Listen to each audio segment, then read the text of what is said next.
এবার যে খবরের দিকে নজর রাখবো, বন দফতরের হাতে ধরা পড়লো একটি পূর্ণবয়স্ক চিতাবাঘ। বানারহাটের চা বাগানের ঘটনা। বানারহাটের চা বাগান থেকে একটি পূর্ণবয়স্ক চিতাবাঘকে ধরলো বন দফতর। বন দফতরের খাঁচায় ধরা পড়লো একটি পূর্ণবয়স্ক চিতাবাঘ।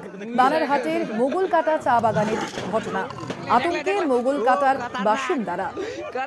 বানারহাটের চা বাগানে ধরা পড়ল একটি পূর্ণবয়স্ক চিতাবাঘ। বন দফতরের খাঁচায় ধরা পড়ল চিতাবাঘটি।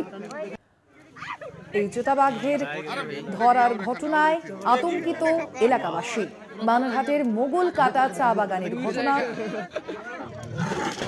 বন দফতরের খাঁচায় ধরা পড়ল একটি পূর্ণবয়স্ক চিতাবাঘ।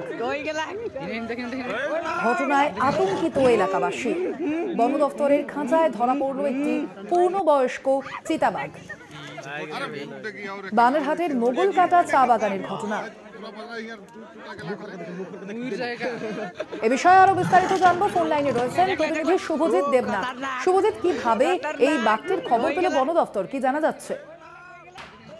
দেখো স্বর্ণালী, বেশ কয়েকদিন ধরেই চা বাগানে চিতাবাঘের আনাগোনা লক্ষ্য করতে পেরেছিলেন বাগানের শ্রমিকেরা, যা দেখে রীতিমতো আতঙ্কিত হয়ে পড়েছিলেন এলাকার মানুষ।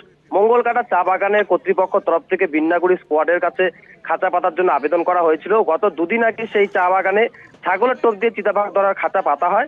আর সকালবেলা চা শ্রমিকরা যখন বাগানে কাজ করতে যান তখন কিন্তু চিতাবাঘের গর্জন শুনতে পায়। কাছে গিয়ে দেখতে পায় পূর্ণ বয়স্ক একটি চিতাবাঘ ধরা পড়েছে। খবর চাউর হতেই কিন্তু প্রচুর মানুষ সেখানে ভিড় জমায় চিতাবাঘ দেখতে। খবর দেওয়া হয় বন দপ্তরের কর্মীদেরকে।